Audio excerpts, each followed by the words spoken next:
La noche sobre el valle de Kandahar era una boca oscura que se tragaba las estrellas.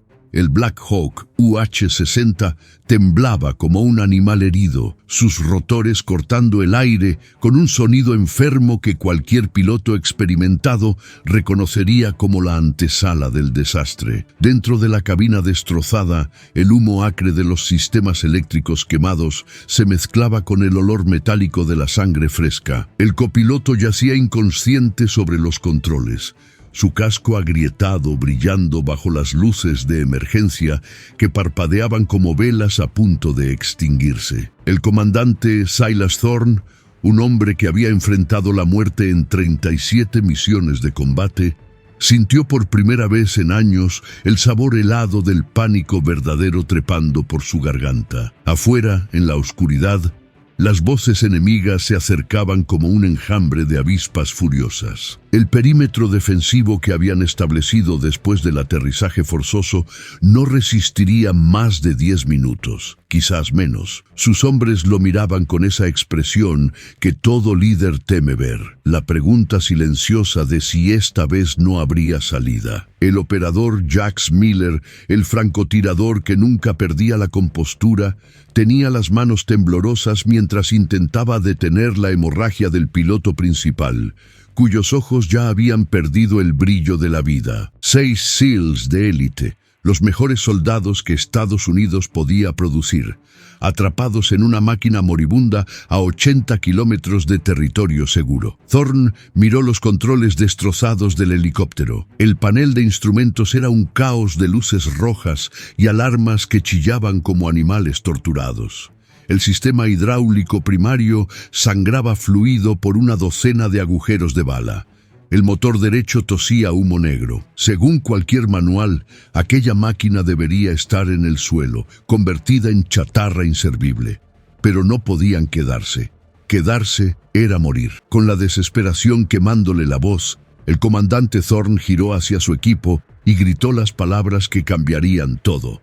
¿Quién sabe pilotar esto? Su voz atravesó el rugido de los rotores moribundos, cargada de una urgencia que hacía temblar hasta a los hombres más curtidos. El silencio que siguió fue más aterrador que el fuego enemigo. Los SEALs se miraron entre sí, estos guerreros entrenados para lo imposible, y por primera vez ninguno tenía una respuesta.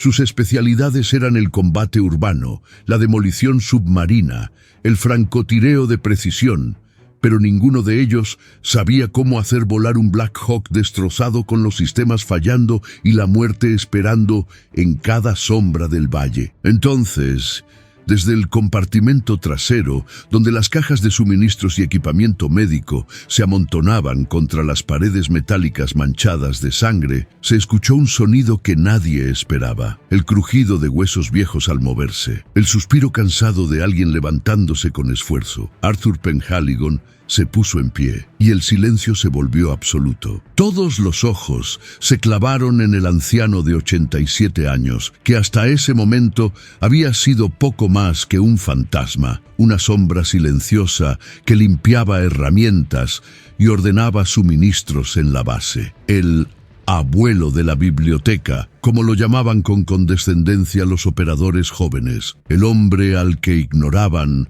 al que trataban como parte del mobiliario, al que nunca le habían preguntado su nombre completo ni su historia. Arthur los miró con esos ojos que hasta ese momento habían parecido nublados por la edad, pero que ahora brillaban con algo que los soldados reconocieron de inmediato, aunque no pudieran nombrarlo. Era el brillo del acero templado en fuego. Era la mirada de alguien que había visto el infierno y había regresado con secretos que la muerte misma respetaba. Su voz era tranquila, casi suave, completamente fuera de lugar en medio del caos y el terror. Pero cada palabra tenía el peso de una promesa tallada en granito. Yo puedo. Pero para entender la magnitud de lo que acababa de suceder, para comprender la fuerza monumental que este hombre invisible necesitó reunir en ese instante para dar ese paso al frente, necesitamos volver al principio. Necesitamos regresar 18 horas atrás,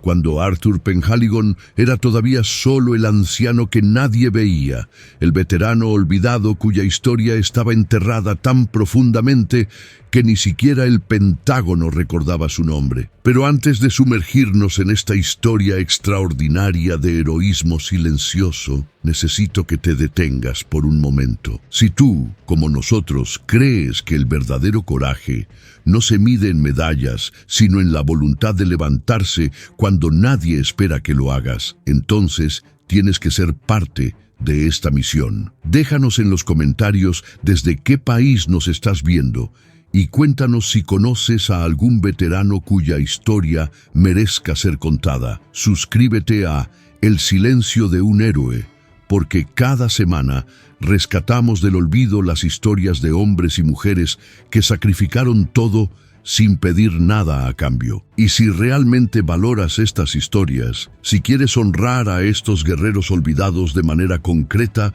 considera convertirte en miembro de nuestra comunidad. Los miembros tienen acceso anticipado a cada episodio antes que nadie. Participan en las votaciones para elegir al próximo héroe que presentaremos y se convierten en parte de la biblioteca más completa de homenajes militares que existe en español. No es solo apoyo, es tu manera de asegurar que estas historias nunca vuelvan a ser olvidadas. Ahora sí, volvamos a Arthur. Volvamos al momento donde todo comenzó, 18 horas antes del grito desesperado del comandante Thorne. La base naval de Virginia Beach despertaba con el mismo ritual de siempre. El sol apenas comenzaba a teñir de naranja las aguas del Atlántico cuando Arthur Penhaligon empujó su carrito de herramientas por el hangar principal. El metal de las ruedas chirriaba contra el concreto pulido. Un sonido tan familiar que los mecánicos más jóvenes ni siquiera levantaban la vista cuando pasaba. Arthur era parte del paisaje, como las manchas de aceite en el piso o los pósters desteñidos de seguridad en las paredes. 87 años cargados en una espalda encorvada. Manos nudosas que temblaban ligeramente al levantar los destornilladores. Cabello blanco tan fino que se podía ver el cuero cabelludo rosado debajo. Vestía el mismo overol azul desgastado todos los días, con su nombre bordado en el pecho en letras que el tiempo había vuelto casi ilegibles. A. Penhaligon. Nadie sabía qué significaba la A. Nadie había preguntado nunca. Su trabajo era simple, casi insultantemente simple para cualquier estándar. Organizaba herramientas que otros usaban, limpiaba superficies que otros ensuciaban, archivaba manuales técnicos que otros consultaban sin darle las gracias. En las reuniones del personal, cuando asistía, se sentaba en la última fila y nunca decía palabra. Los oficiales jóvenes pasaban junto a él sin mirarlo. Los técnicos hacían chistes sobre mandar al abuelo a casa antes de que se rompa una cadera, pero Arthur nunca respondía, nunca se quejaba. Simplemente continuaba con su rutina silenciosa, como un monje en un monasterio donde nadie creía ya en lo sagrado. Esa mañana, sin embargo, algo era diferente. Arthur se detuvo frente al Black Hawk UH-60 que estaba siendo preparado para la misión nocturna del equipo SEAL. Era una máquina magnífica, 30 metros de acero, aluminio y poder puro. Los rotores principales descansaban inmóviles, como las alas plegadas de un águila dormida. Los técnicos trabajaban a su alrededor como hormigas atendiendo a su reina. Arthur extendió la mano y tocó el fuselaje con una suavidad que contrastaba con la dureza del metal. Sus dedos temblorosos recorrieron las líneas de remaches con la familiaridad de quien acaricia el rostro de un viejo amante. Por un momento, algo cambió en su expresión. Los ojos nublados se aclararon. La boca, siempre apretada en una línea de resignación, se curvó levemente en algo que podría haber sido una sonrisa o un dolor antiguo. «Oye, abuelo». La voz cortante del operador Jax Miller lo arrancó de su momento. Miller era todo lo que Arthur ya no era. Joven, fuerte, arrogante, con esa arrogancia que viene de nunca haber enfrentado algo que no pudiera resolver con músculos o balas. «Apártate de la máquina», antes de que la contamines con tu vejez. Tenemos una misión seria esta noche y no necesitamos que el equipo huela a hospital. Los otros operadores rieron. Era el tipo de risa cruel que los jóvenes usan cuando quieren demostrar que pertenecen al grupo, que son duros, que no tienen piedad con los débiles. Arthur simplemente asintió y se apartó. Tomó su carrito y continuó hacia el almacén de suministros sin decir palabra. Pero mientras caminaba, su mano derecha se deslizó dentro del bolsillo de su overol y tocó el objeto que siempre llevaba consigo, una moneda desgastada, tan vieja que el metal había perdido todo su brillo. En un lado, apenas visible, estaba grabada la silueta de un rotor de helicóptero. En el otro, 3 palabras en latín que el tiempo había casi borrado: audaces fortuna iubat. La fortuna favorece a los valientes. Nadie sabía que Arthur guardaba esa moneda. Nadie sabía que la había recibido 43 años atrás, en una ceremonia secreta en una base que oficialmente nunca existió, de manos de un hombre cuyo nombre nunca apareció en ningún documento público. Nadie sabía que esa moneda la llevaban solo 12 hombres en el mundo, los 12 pilotos de pruebas de élite que habían sido seleccionados para el proyecto Arcángel, la iniciativa clasificada que desarrolló los protocolos de vuelo extremo que ahora usaban todos los helicópteros de combate estadounidenses. Nadie sabía nada sobre Arthur Penhaligon porque él nunca lo había dicho y nadie nunca había preguntado. El día transcurrió como todos los demás. Arthur organizó herramientas en el almacén, cada una en su lugar preciso. Limpió manchas de aceite que reaparecerían mañana. Archivó reportes de mantenimiento que nadie leería. Durante el almuerzo, se sentó solo en la cafetería, comiendo un sándwich que sabía a cartón, mientras los jóvenes operadores en la mesa vecina planeaban su misión nocturna con esa mezcla de excitación y nerviosismo que precede al combate. «Será pan comido», decía Miller gesticulando con las manos. «Entramos, sacamos al objetivo, salimos, 4 horas como máximo. El clima está malo», advertía otro operador mirando su tableta. «Tormentas eléctricas sobre el valle, visibilidad cercana a 0. Por eso tenemos al mejor piloto de la flota», respondía Miller con confianza. «El teniente Carson puede volar con los ojos vendados». Arthur masticaba su sándwich en silencio. Sabía cosas sobre volar en tormentas que estos jóvenes nunca aprenderían en sus simuladores seguros. Sabía que la confianza era buena, pero que la naturaleza no respetaba rangos ni medallas. Sabía que en el cielo, especialmente en el cielo nocturno sobre territorio hostil, la línea entre la vida y la muerte era más delgada que el papel en el que escribían sus reportes de misión. Pero no dijo nada. Terminó su almuerzo, llevó su bandeja a la cocina y volvió al almacén. A las 1700 horas, cuando su turno oficialmente terminaba, Arthur estaba en su escritorio llenando los formularios de inventario cuando apareció el sargento mayor Davidson, el coordinador de logística de la base. Davidson era uno de los pocos que al menos reconocía la existencia de Arthur con un saludo ocasional. «Penhaligon», dijo Davidson, con esa prisa que caracterizaba a todos los militares antes de una operación importante. «Necesito que vengas en la misión de esta noche». Arthur levantó la vista sorprendido. En 3 años trabajando en la base, nunca lo habían incluido en ninguna operación. «El técnico de equipamiento médico se enfermó», explicaba Davidson, ya revisando su tableta para la siguiente tarea. «Necesitamos a alguien que pueda manejar el inventario de suministros en caso de que haya heridos. Es solo apoyo técnico. Vas en el helicóptero, organizas el equipo médico, vuelves. Simple». No era una pregunta. Era una orden. Arthur asintió. «Prepárate. Despegamos a las 200 horas». Y así fue como Arthur Penhaligon, el anciano invisible, el veterano olvidado, el hombre que todos trataban como mobiliario inútil, terminó subiendo a ese Black Hawk UH-60 cuando el sol se ocultaba detrás de las montañas. Mientras los SEALs revisaban sus armas y repasaban el plan de misión en voz baja, Arthur se sentó en el compartimento trasero, rodeado de cajas de suministros médicos. Los operadores ni siquiera lo miraban. Para ellos era solo otra caja más, otro objeto inanimado que debían transportar. El teniente Carson, el piloto, era todo lo que los manuales describían como perfecto. Joven, entrenado en los mejores simuladores, con cientos de horas de vuelo registradas. Revisaba los sistemas con la confianza de quien nunca ha visto un plan salir verdaderamente mal. Los rotores comenzaron a girar. El Black Hawk vibró con poder contenido. Las luces del hangar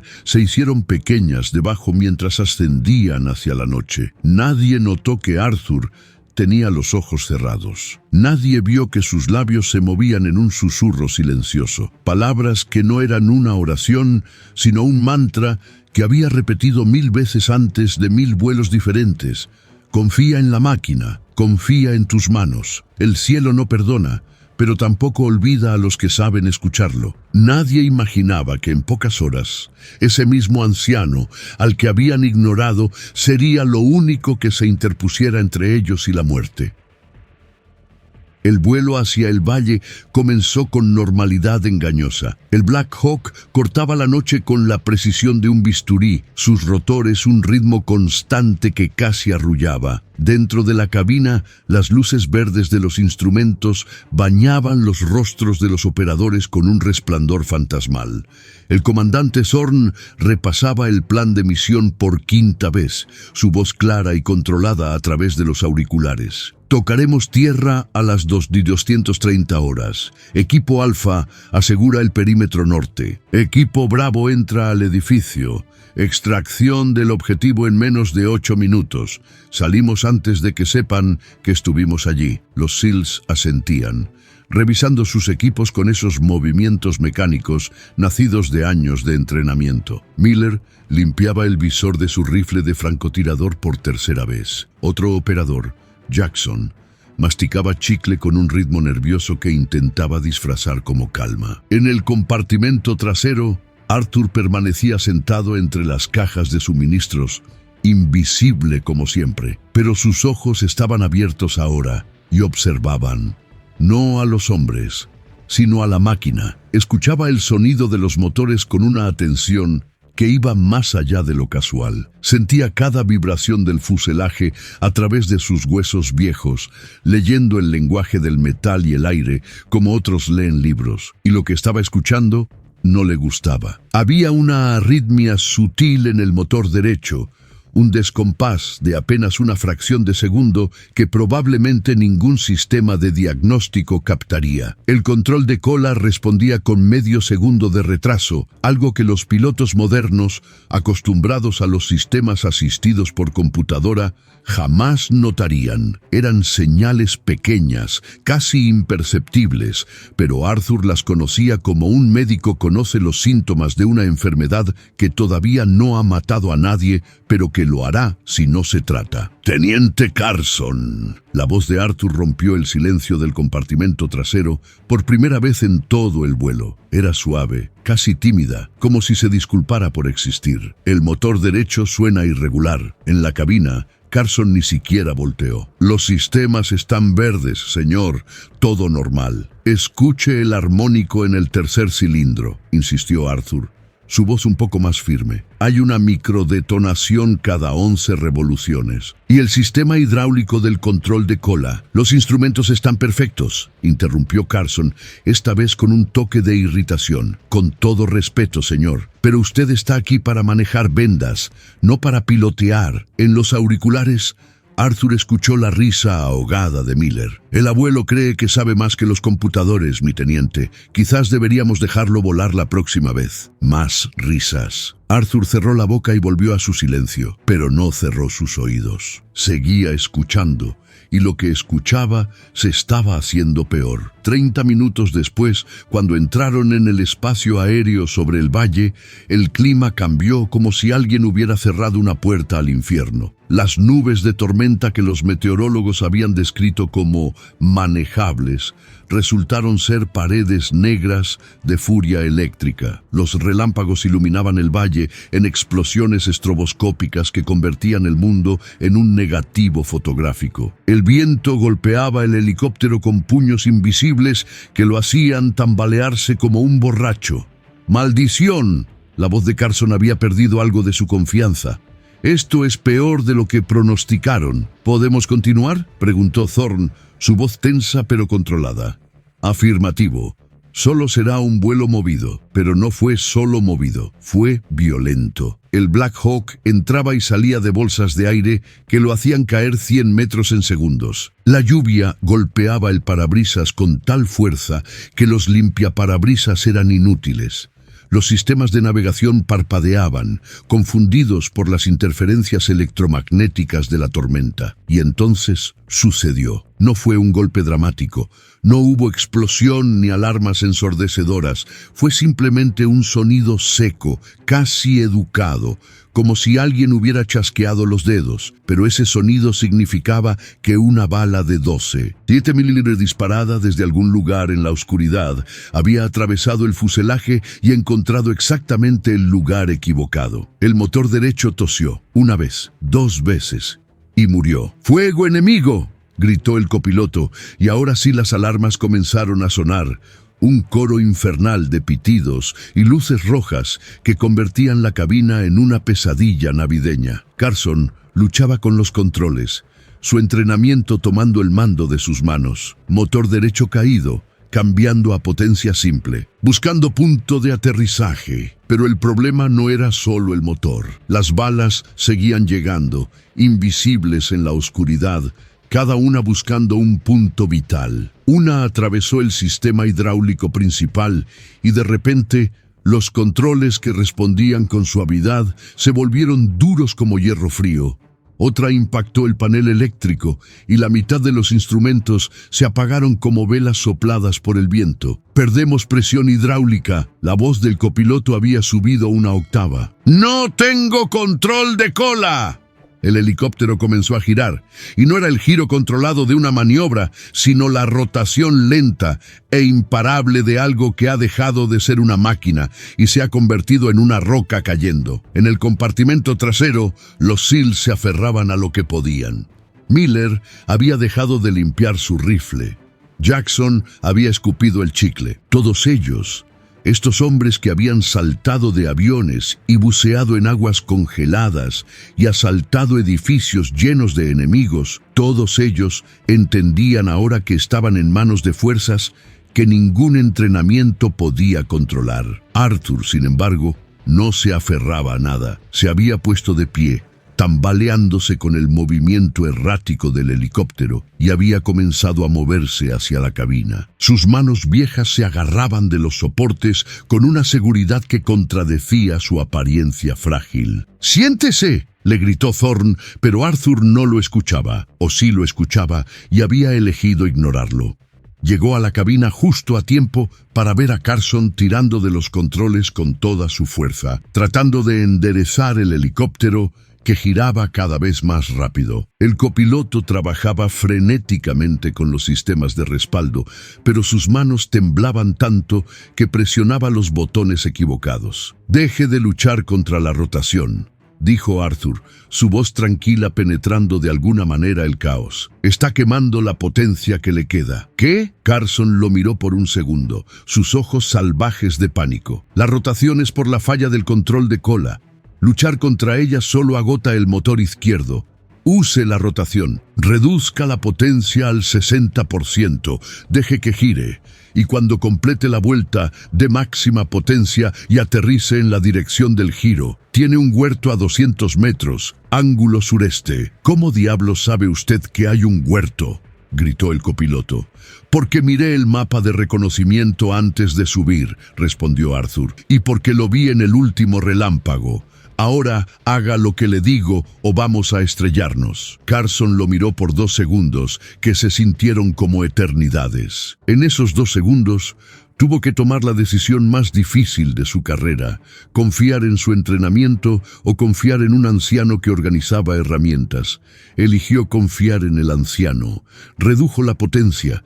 El helicóptero dejó de luchar y se dejó llevar por la rotación. Una vuelta completa. 2. En la tercera, cuando el huerto apareció en su línea de visión, Carson dio máxima potencia al motor izquierdo y tiró de los controles con todo lo que tenía. El Black Hawk cayó los últimos 20 metros más que aterrizar, pero tocó tierra sin explotar. El impacto fue brutal, suficiente para agrietar el fuselaje y hacer estallar los neumáticos, pero estaban en el suelo, estaban vivos. Por 3 segundos completos nadie se movió, nadie habló. Solo respiraban, comprobando que sus pulmones aún funcionaban, que sus corazones aún latían. Entonces Carson se desplomó sobre los controles y no volvió a moverse. La última bala, la que nadie había visto en el caos, había encontrado su cuello. El copiloto gritó e intentó detener la hemorragia, pero ya era demasiado tarde. Los ojos de Carson, que segundos antes habían estado tan vivos, tan llenos de la determinación de sobrevivir, se vaciaron como vasos volcados. Y afuera, en la oscuridad húmeda del huerto, las voces comenzaron a acercarse. Voces en idiomas que ninguno de ellos hablaba, pero que todos entendían perfectamente. Voces de hombres que habían derribado el helicóptero y que ahora venían a terminar el trabajo. El comandante Thorne salió de su shock y comenzó a ladrar órdenes. Perímetro defensivo. Miller, posición norte. Jackson, sur. Necesito ese helicóptero funcionando. Pero el copiloto, con las manos aún cubiertas de la sangre de Carson, miraba los controles destrozados y negaba con la cabeza. Está muerto, señor. El sistema hidráulico está completamente roto. Los controles no responden. No podemos volarlo. Las voces afuera se hacían más fuertes. El enemigo se estaba organizando, rodeándolos. En minutos estarían cercados. En 1 hora estarían muertos. Fue en ese momento cuando la realidad de su situación se hundía como un cuchillo en sus estómagos, que Thorne giró hacia sus hombres y lanzó ese grito desesperado que cambiaría todo. ¿Quién sabe pilotar esto? El silencio que siguió fue la respuesta que temía. Sus mejores hombres, entrenados para lo imposible, se miraban entre sí sin saber qué hacer.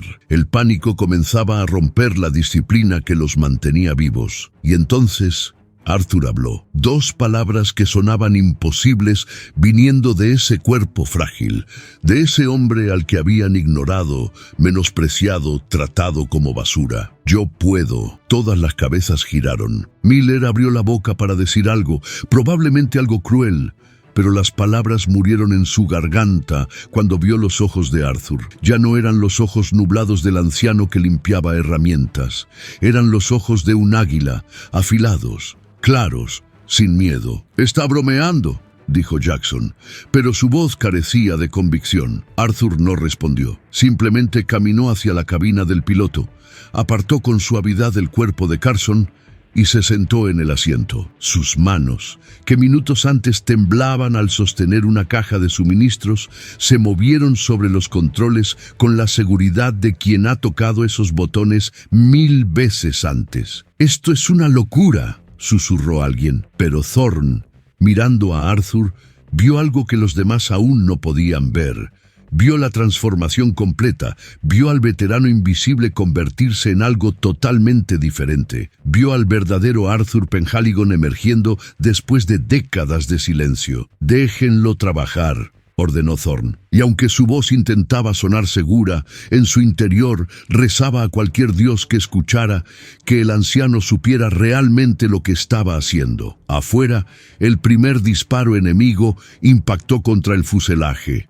El asedio había comenzado. Si usted, como nosotros, cree que la verdadera honra se esconde en la humildad y que las leyendas más grandes son aquellas que no buscan aplausos, entonces está en el lugar correcto. No permita que estas historias de valor y competencia silenciosa caigan en el olvido.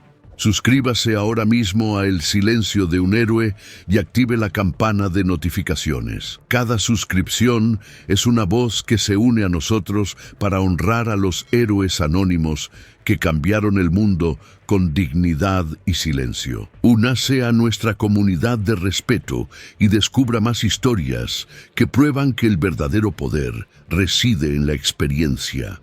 Sea parte del legado. Arthur no tocó los controles inmediatamente.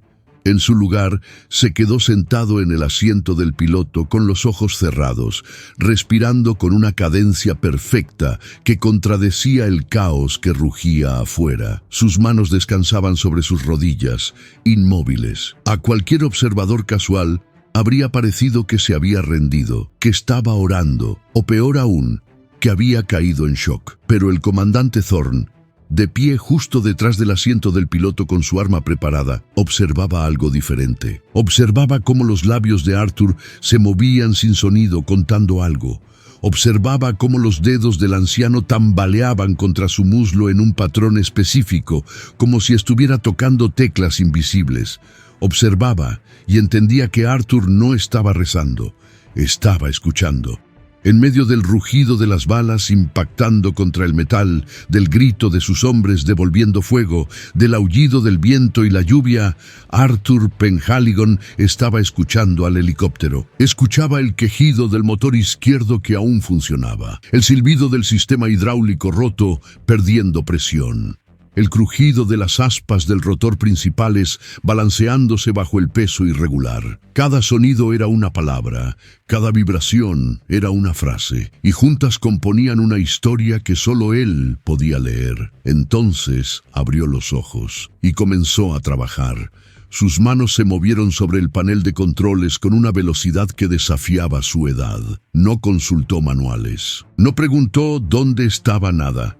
Simplemente sabía. El interruptor del bypass hidráulico estaba exactamente donde sus dedos esperaban encontrarlo. La válvula de aislamiento del motor derecho respondió a su toque como si hubiera estado esperando por él. El reset del sistema eléctrico se activó con un clic que sonó como un suspiro de alivio. ¿Qué está haciendo?, preguntó el copiloto herido, presionando una venda contra su propia herida de bala en el hombro, mientras observaba los movimientos imposiblemente precisos de Arthur. Aislando el motor muerto para evitar que drene potencia, respondió Arthur, sin apartar los ojos de los controles, su voz completamente transformada ahora, ya no tímida, sino llena de autoridad tranquila, redirigiendo la presión hidráulica secundaria para darme control parcial de cola, maximizando la eficiencia del motor izquierdo antes de que se queme por sobrecarga. Eso es imposible, susurró el copiloto.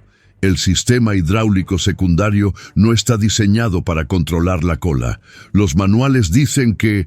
Los manuales están equivocados, interrumpió Arthur, y ahora había algo en su voz, un toque de algo que podría haber sido humor oscuro. Yo ayudé a escribir esos manuales hace 40 años, y dejamos fuera las partes interesantes porque el Pentágono decidió que los pilotos regulares no necesitaban saberlas. Afuera, Miller gritaba: «¡Están flanqueando por el oeste! ¡Necesitamos movernos ahora!». «Dame 30 segundos», respondió Arthur, sus manos ahora volando sobre los controles con una danza que parecía coreografiada. Presionó una secuencia de botones que el copiloto nunca había visto usar juntos. El helicóptero gimió, un sonido profundo y resonante como el de una ballena llamando en las profundidades. «Eso no debería funcionar», murmuró el copiloto, mirando sus instrumentos con incredulidad. «La presión hidráulica está subiendo en un sistema que está roto. Eso viola todas las leyes de...». «No viola ninguna ley», lo interrumpió Arthur otra vez. «Solo las leyes que ustedes conocen.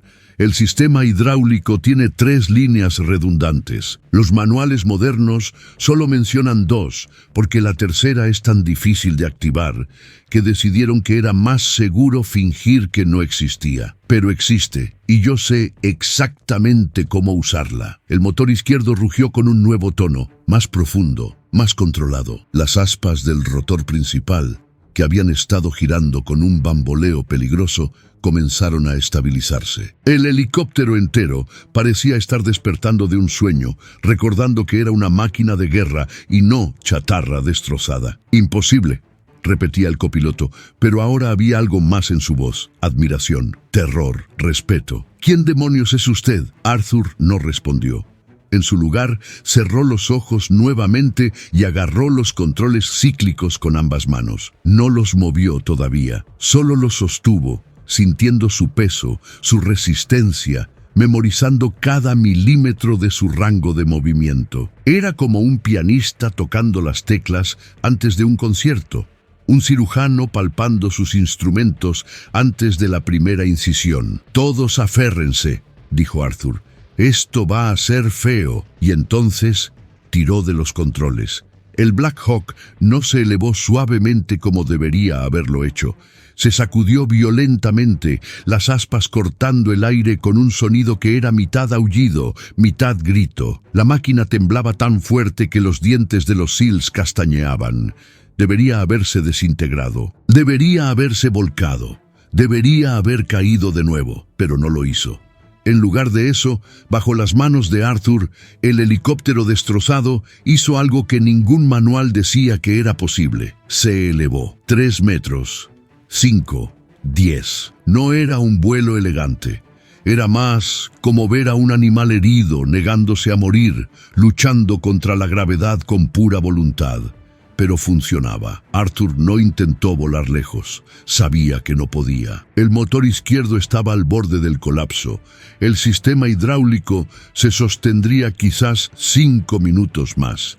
Y los controles respondían con un retraso que haría imposible cualquier maniobra compleja. En lugar de escapar, hizo algo más inteligente. Movió el helicóptero 20 metros hacia el norte y lo posó en una elevación rocosa que dominaba el huerto. Fue un aterrizaje brutal que agrietó el tren de aterrizaje ya dañado, pero los colocó en una posición defensiva superior. Ahora, en lugar de estar rodeados en terreno bajo, tenían la ventaja de la altura. Los SEALs podían ver a sus atacantes acercándose, podían defender su posición. Arthur apagó el motor y el helicóptero se quedó en silencio, excepto por el tic-tac del metal enfriándose y los jadeos de los hombres procesando lo que acababan de presenciar. El comandante Thorne bajó su arma lentamente. Miró a Arthur. Realmente lo miró por primera vez y vio a un hombre completamente diferente del que había subido a su helicóptero horas antes. La espalda encorvada estaba recta ahora. Las manos que temblaban estaban firmes. Los ojos que parecían nublados brillaban con una claridad que cortaba como cristal. «¿Quién es usted?», preguntó Thorne, haciendo eco de la pregunta del copiloto. «Y no me diga que es solo un técnico de mantenimiento». Arthur se giró en el asiento y los miró a todos. Miller, que lo había llamado abuelo con desprecio. Jackson, que había reído de sus advertencias. El copiloto, que había ignorado sus observaciones sobre el motor. Todos ellos lo miraban ahora con algo nuevo en sus rostros, algo que Arthur no había visto en décadas: respeto, reverencia, miedo. Lentamente, Arthur metió la mano en el bolsillo de su overol y sacó la moneda desgastada. La sostuvo entre sus dedos, dejando que la luz de emergencia del helicóptero iluminara la silueta del rotor grabado en su superficie. «Mi nombre es Arthur Penhaligon», dijo, su voz tranquila pero llena de un peso que hacía que cada palabra resonara como un golpe de campana. «Código de operación Arcángel 3. Fui piloto de pruebas de helicópteros de combate para el ejército de los Estados Unidos desde 1967 hasta 1982. Fui uno de los 12 hombres seleccionados para el Proyecto Arcángel, la iniciativa clasificada que desarrolló todos los protocolos de vuelo extremo que sus pilotos aprenden hoy sin saber de dónde vinieron. El silencio en el helicóptero era tan profundo que podían escuchar sus propios corazones latiendo. Volé prototipos que mataron a 6 de mis hermanos. continuó Arthur, su voz nunca temblando. Probé maniobras que los ingenieros dijeron que destruirían las máquinas, y tenían razón la mitad de las veces. Fui derribado 4 veces en Vietnam y 3 veces en operaciones que nunca fueron reconocidas oficialmente. Cada vez que me estrellé, juré que nunca volvería a volar. Hizo una pausa, mirando la moneda en su mano, y lo cumplí. Hasta hoy. Thorne se acercó, tomando la moneda con reverencia. Leyó la inscripción latina casi borrada. Audaces fortuna juvat. La fortuna favorece a los valientes. Levantó la vista hacia Arthur. ¿Por qué nunca nos lo dijo? ¿Por qué trabajar como técnico cuando podría haber... ¿Haber qué? Interrumpió Arthur, y por primera vez había amargura en su voz. Enseñar a pilotos jóvenes que confían más en sus computadoras que en sus instintos, contar historias de gloria a gente que me vería como una reliquia. Cuando terminó el proyecto Arcángel, nos dieron 2 opciones: retirarnos con honores o seguir volando misiones que nunca seríamos reconocidos por realizar. Elegí retirarme, pero el ejército no sabía qué hacer con pilotos de prueba retirados que sabían demasiado sobre programas clasificados. Así que nos ofrecieron trabajos civiles en bases militares, trabajos tranquilos, trabajos invisibles. Se rió, pero no había humor en el sonido. Me convertí en lo que ustedes vieron, un anciano que organiza herramientas, y estaba bien con eso. Había volado suficiente por toda una vida. Había perdido suficientes amigos. Quería paz y silencio, pero hoy volvió a volar, dijo Thorne suavemente. ¿Por qué? Arthur lo miró directamente a los ojos. Porque ustedes iban a morir, y porque, sin importar cuánto tiempo haya pasado, sin importar cuántas veces juré nunca hacerlo de nuevo, cuando escuché ese motor fallar y supe que había hombres buenos en peligro, no pude quedarme sentado. Afuera, el fuego enemigo había cesado temporalmente. Los atacantes se estaban reagrupando, confundidos por el movimiento del helicóptero, recalculando su estrategia. Miller se acercó, y por primera vez desde que Arthur lo conocía, el joven operador no tenía arrogancia en su rostro, solo humildad. Señor, las cosas que dije, las dijiste porque yo quería que las dijeras, interrumpió Arthur gentilmente. Quería ser invisible, quería que nadie me viera, y funcionó. Demasiado bien, quizás. Jackson, desde su posición en la puerta, habló sin apartar los ojos del perímetro. ¿Cuántos hombres como usted están ahí afuera? ¿Veteranos invisibles que podríamos estar subestimando? Más de los que imaginas, respondió Arthur. El proyecto Arcángel tiene 5 miembros sobrevivientes que yo sepa. 3 están en hogares de ancianos donde las enfermeras no tienen idea de que están alimentando a hombres que una vez volaron misiones que cambiaron guerras. 1 murió el año pasado, solo en su apartamento, y nadie fue a su funeral excepto el oficial de la BA que procesó su papeleo. Y yo estaba ahí, organizando herramientas en una base donde nadie conocía mi nombre real. La radio crepitó. Era el centro de comando. Equipo Alfa, ¿cuál es su estado? Thorne tomó el micrófono. Centro, este es Alfa. Estamos vivos pero atrapados. Piloto Kia, helicóptero severamente dañado pero funcional gracias a... Hizo una pausa, mirando a Arthur. Gracias a Arcángel 3. Necesitamos extracción urgente. Negativo, Alfa. La tormenta está empeorando. Ningún pájaro puede volar en estas condiciones. El apoyo aéreo más cercano está a 2 horas. 2 horas. Thorne cerró los ojos. No tenían 2 horas. Tenían quizás 30 minutos antes de que el enemigo se reorganizara y los abrumara con números superiores. «Podríamos intentar volar», sugirió el copiloto, mirando esperanzadamente a Arthur. Pero Arthur negaba con la cabeza. «El motor izquierdo está al límite. Le di 10 minutos de vida cuando lo forcé para ese último movimiento. Si intentamos volar ahora, nos caeríamos del cielo y esta vez no habría aterrizaje, solo un impacto. Entonces estamos muertos», dijo Jackson sombríamente. No, la voz de Arthur tenía algo nuevo ahora. Determinación. El tipo de determinación que viene de haber enfrentado la muerte tantas veces que ya no te impresiona. No necesitamos volar lejos, solo necesitamos volar lo suficiente para llegar a la zona de extracción alternativa. Esa zona está a 5 kilómetros, señaló Thorne. Usted mismo dijo que el motor no aguantará. No aguantará un vuelo normal, corrigió Arthur. Pero yo nunca dije nada sobre un vuelo normal. Hay una maniobra que probamos en el proyecto Arcángel. La llamábamos el salto del ángel. Básicamente, apagas el motor y dejas que la gravedad haga la mayor parte del trabajo. Usas los rotores en autorrotación para controlar el descenso y solo enciendes el motor en ráfagas cortas para ajustar la dirección. Es como saltar de una montaña en paracaídas, excepto que el paracaídas está hecho de metal y está constantemente a punto de romperse. Eso suena suicida, dijo Miller. Lo es, admitió Arthur con una sonrisa que no tenía nada de humor. 3 de los 12 arcángeles murieron perfeccionando esa maniobra, pero es nuestra única opción. Y yo la he realizado exitosamente 17 veces.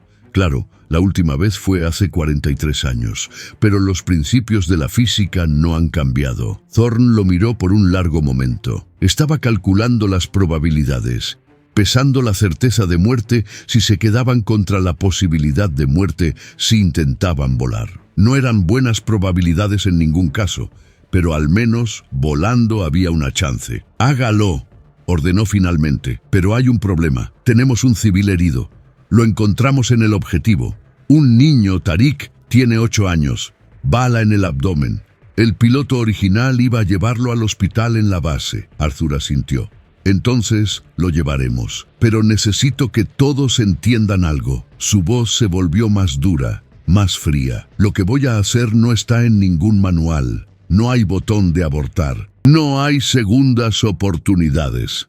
O llegamos o nos estrellamos. Y si nos estrellamos, será rápido.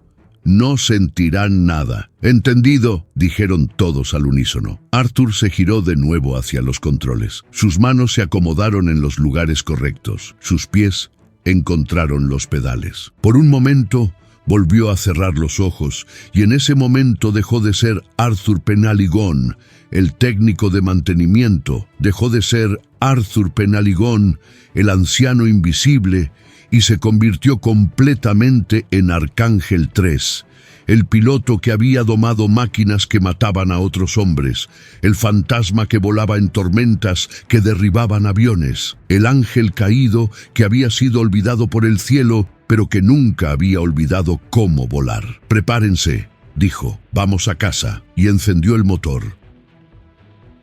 El salto del ángel comenzó con un acto de fe que desafiaba toda lógica.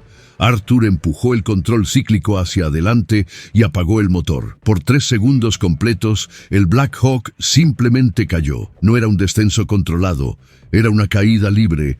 30 toneladas de metal y hombres entregándose a la gravedad con una confianza que rozaba la locura. Los SEALs, estos guerreros que habían saltado de aviones en llamas y buceado en océanos helados, apretaron los dientes y se aferraron a lo que pudieron, sintiéndose por primera vez en sus vidas completamente impotentes. Pero Arthur no mostró miedo. Sus manos permanecían firmes en los controles muertos, sus ojos escaneando el horizonte oscuro con la precisión de un águila cazando. Estaba contando en su cabeza, no números, sino algo más fundamental: el ritmo del viento, el peso de la máquina, el ángulo perfecto de descenso que transformaría una caída mortal en un vuelo imposible. En el segundo 4, las aspas del rotor principal, que habían estado ralentizándose sin la potencia del motor, comenzaron a girar más rápido, no porque el motor estuviera encendido, sino porque el aire que subía desde abajo las empujaba, convirtiéndolas de propulsores en paracaídas gigantes. Era autorrotación pura, el principio que permite que los helicópteros desciendan sin motor, excepto que Arthur no lo estaba usando para descender de manera segura, lo estaba usando para volar horizontalmente mientras caía. «Imposible», susurraba el copiloto viendo sus instrumentos mostrar cosas que violaban todas las reglas. «El ángulo de descenso es demasiado pronunciado. Las aspas deberían estar rompiéndose.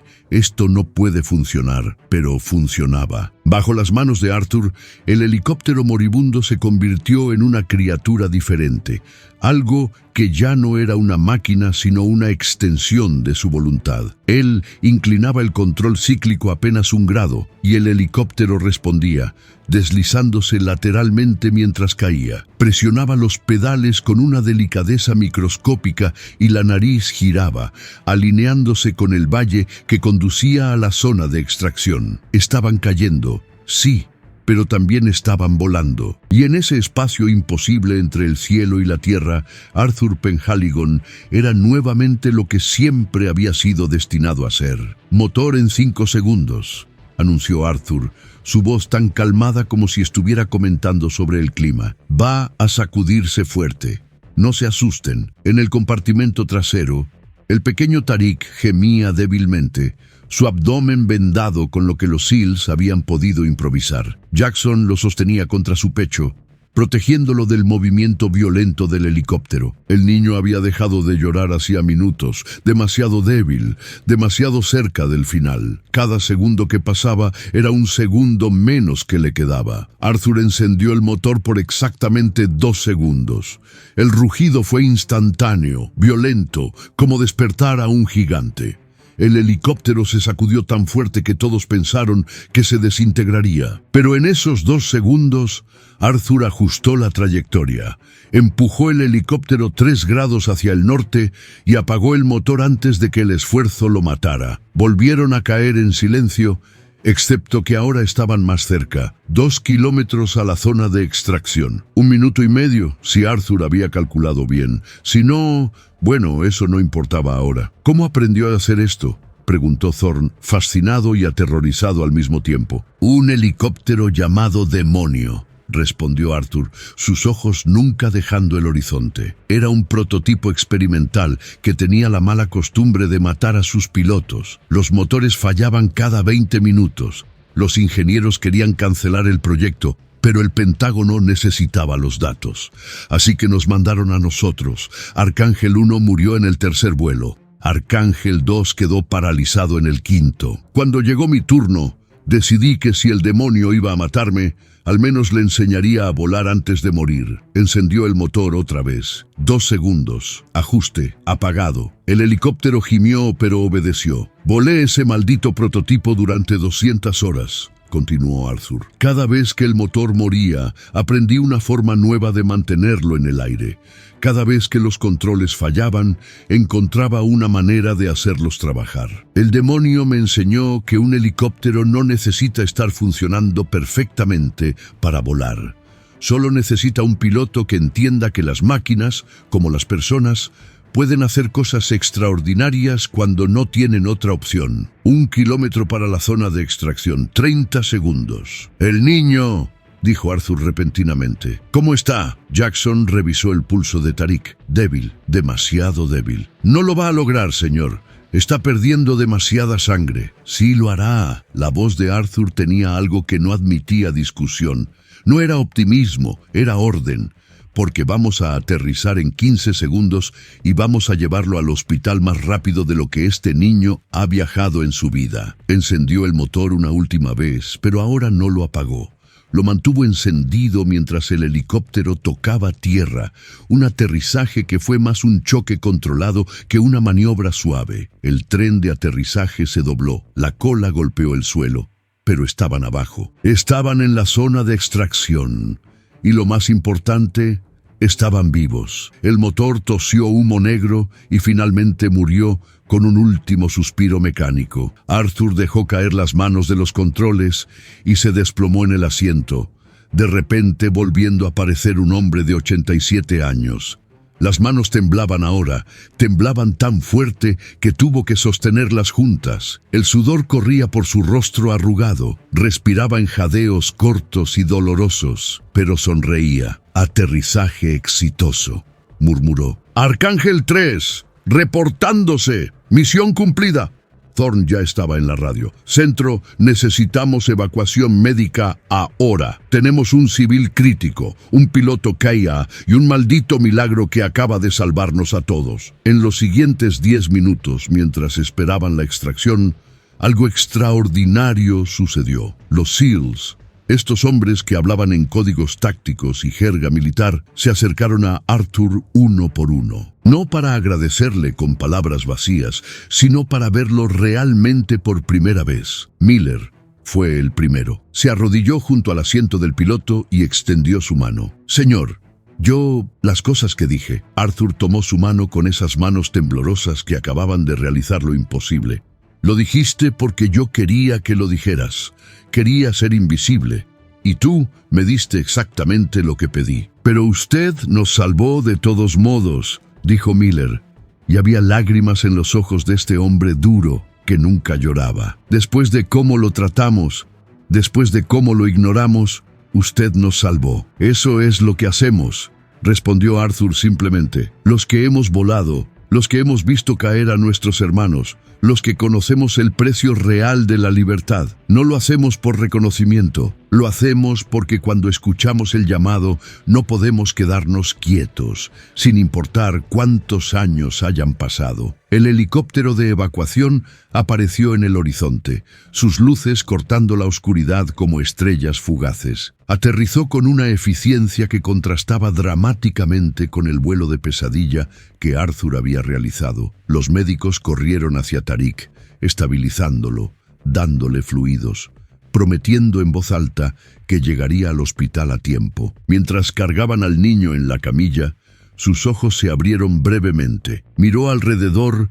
con esa confusión de alguien que despierta en un lugar desconocido. Su mirada encontró a Arthur, y aunque era demasiado joven y estaba demasiado débil para entender lo que había pasado, algo en los ojos del anciano le hizo sentir seguro. Arthur le hizo un saludo pequeño, casi imperceptible. Tariq intentó sonreír antes de cerrar los ojos nuevamente. «Vivirá», dijo el médico jefe mientras cargaban al niño. «Fue cerca, pero vivirá». En el vuelo de regreso a la base, Arthur permaneció en silencio. Los SEALs lo rodeaban. Estos hombres que ahora lo miraban con algo cercano a la adoración, pero Arthur miraba por la ventana hacia la noche. En el reflejo del vidrio, no veía a un anciano.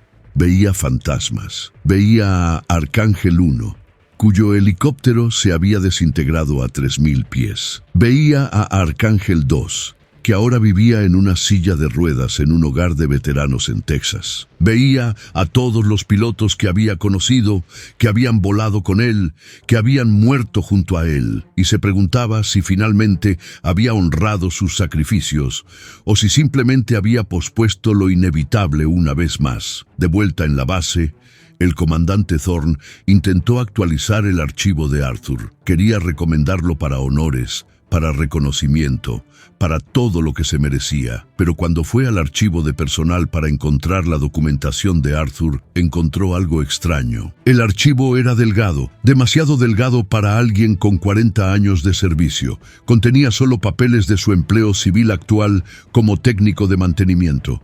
No había mención del proyecto Arcángel. No había registro de sus años como piloto de pruebas. No había reconocimiento de las misiones que había volado, de las vidas que había salvado, de los hombres que habían muerto a su lado.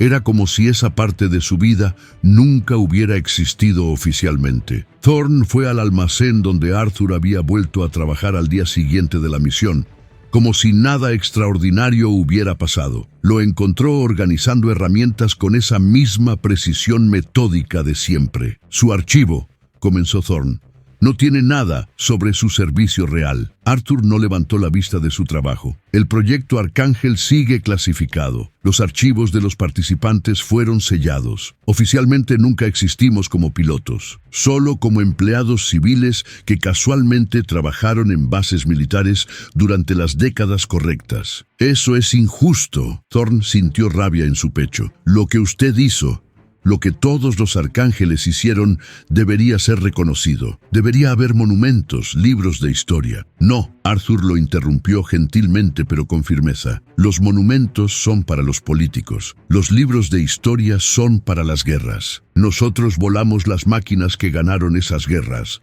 pero no necesitamos que nadie lo sepa.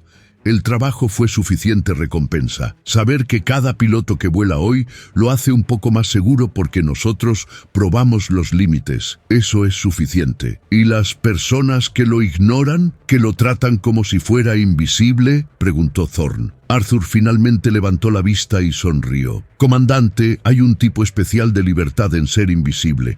Nadie espera nada de ti. Nadie te pide que seas más de lo que eres. Puedes simplemente existir, tranquilo, en paz, después de pasar décadas en el borde del caos, volando máquinas que querían matarme. La invisibilidad no es un castigo, es un regalo. Hizo una pausa, sosteniendo un destornillador contra la luz. Pero cuando el momento importa, cuando hay vidas en riesgo, cuando escucho ese grito de desesperación pidiendo un piloto, entonces dejo de ser invisible. Me convierto nuevamente en lo que siempre fui. Y luego, cuando el trabajo está hecho, vuelvo a desaparecer. Los hombres que salvó no lo olvidarán, dijo Thorn. Miller ha estado contándole a todo el que quiera escuchar sobre el anciano que voló un helicóptero muerto. Y en un mes habrán convertido la historia en una leyenda, respondió Arthur con una sonrisa triste. En 6 meses no estarán seguros de si realmente pasó o si fue un sueño febril inducido por el estrés del combate. En 1 año habré vuelto a ser solo el viejo que organiza herramientas. Y está bien, las leyendas pertenecen al pasado. Yo vivo en el presente. Thorn se quedó en silencio por un momento.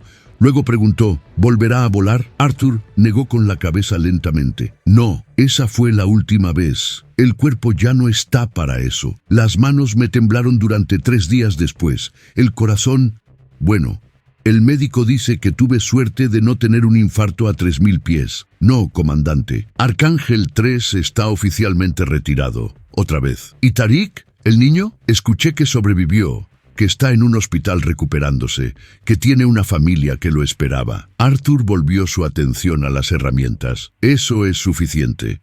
Salvamos a un niño. Trajimos a casa a sus hombres. El resto son solo detalles. Pero Thorn no estaba satisfecho. Hay algo más que puedo hacer. Puedo asegurarme de que mi equipo sepa la verdad. Puedo asegurarme de que nunca más lo traten como invisible. No, Arthur fue firme. Déjelos que sigan su camino. Tienen misiones que volar, guerras que pelear.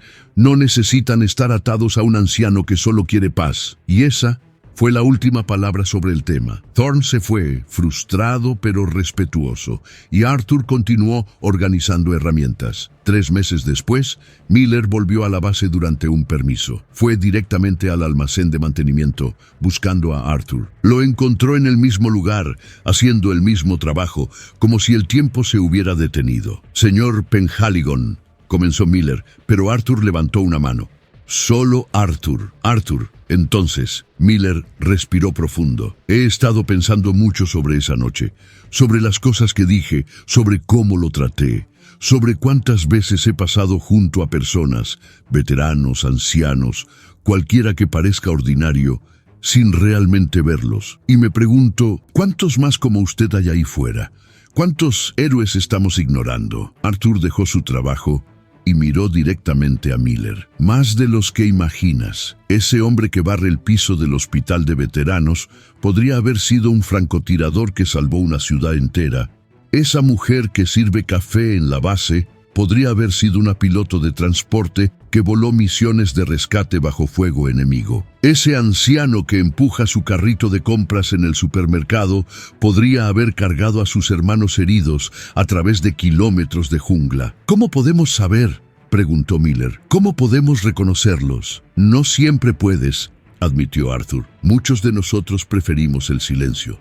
Pero puedes tratarlos con la asunción de que podrían tener historias que nunca te contarán. Puedes ofrecerles el respeto que merecen, no por lo que sabes de ellos, sino por el mero hecho de que han vivido, han servido, han sacrificado en formas que nunca entenderás completamente. Miller asintió lentamente. He cambiado la forma en que veo a la gente desde esa noche. Ya no asumo que sé quién es alguien solo por cómo se ve. Esa, dijo Arthur con una sonrisa genuina, es la lección más importante que puedes aprender. El verdadero heroísmo rara vez viene con fanfarria. No tiene música dramática de fondo. No usa uniformes brillantes. A menudo El heroísmo se ve como un anciano con manos temblorosas que elige levantarse cuando sería más fácil quedarse sentado. Miller extendió su mano. Gracias, Arthur, por la lección y por salvarnos. Arthur tomó su mano. De nada, hijo. Ahora ve y vuela seguro. Y cuando veas a alguien a quien otros ignoran, recuerda que podrías estar mirando a alguien que una vez voló con ángeles. Arthur Penhaligon continuó trabajando en la base naval de Virginia Beach durante 2 años más después de aquella noche. Siguió organizando herramientas, archivando reportes, siendo invisible para la mayoría, pero algo había cambiado. Los SEALs que había salvado nunca olvidaron. Aunque respetaron su deseo de permanecer en las sombras, comenzaron una tradición.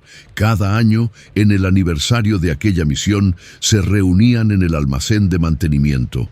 No hacían ceremonias, no daban discursos. Simplemente aparecían, pasaban 1 hora con Arthur, escuchaban sus historias, las que estaba dispuesto a compartir, y luego se iban. Miller trajo a su hijo en una de esas visitas. El niño, de 8 años, la misma edad que Tariq tenía cuando fue salvado, miró a Arthur con ojos grandes. «Mi papá dice que usted es un héroe», dijo el niño. Arthur se arrodilló con esfuerzo para estar a la altura del niño. «Tu papá es muy amable, pero déjame contarte un secreto. Los verdaderos héroes son las personas que eligen hacer lo correcto cuando nadie está mirando. Cuando no hay cámaras, ni medallas, ni aplausos. Ese es el tipo de héroe que quiero que seas». El niño pensó en eso por un momento. ¿Cómo organizar herramientas incluso cuando nadie te da las gracias? Arthur rió. Exactamente como eso. Tariq, el niño que habían salvado esa noche, creció en Afganistán. A los 16 años, escribió una carta a la base naval preguntando por el piloto anciano que había escuchado que lo había llevado al hospital. La carta eventualmente llegó a manos de Thorne, quien se la llevó a Arthur. Arthur leyó la carta en silencio. Tariq escribía sobre cómo quería ser médico, cómo quería salvar vidas, como su vida había sido salvada. Escribía sobre cómo cada día daba gracias por la segunda oportunidad que le habían dado. ¿Vas a responder?, preguntó Thorne. Arthur dobló la carta cuidadosamente. «No, esa no es mi historia para reclamar. Él tiene una nueva vida ahora. No necesita estar atado al pasado, pero le gustaría agradecerte. Él ya lo hizo». Arthur tocó la carta contra su pecho. «Al elegir una vida de servicio, al decidir que salvará otras vidas porque la suya fue salvada. Esa es la mejor gracias que podría recibir». A los 89 años, Arthur finalmente se retiró. No hubo fiesta de despedida. No hubo ceremonias. Un viernes por la tarde, organizó sus herramientas por última vez, limpió su escritorio y se fue a casa. El lunes siguiente, un joven técnico de mantenimiento llegó para tomar su lugar. Encontró el almacén en perfecto orden, cada herramienta en su lugar exacto, y en el escritorio encontró algo extraño.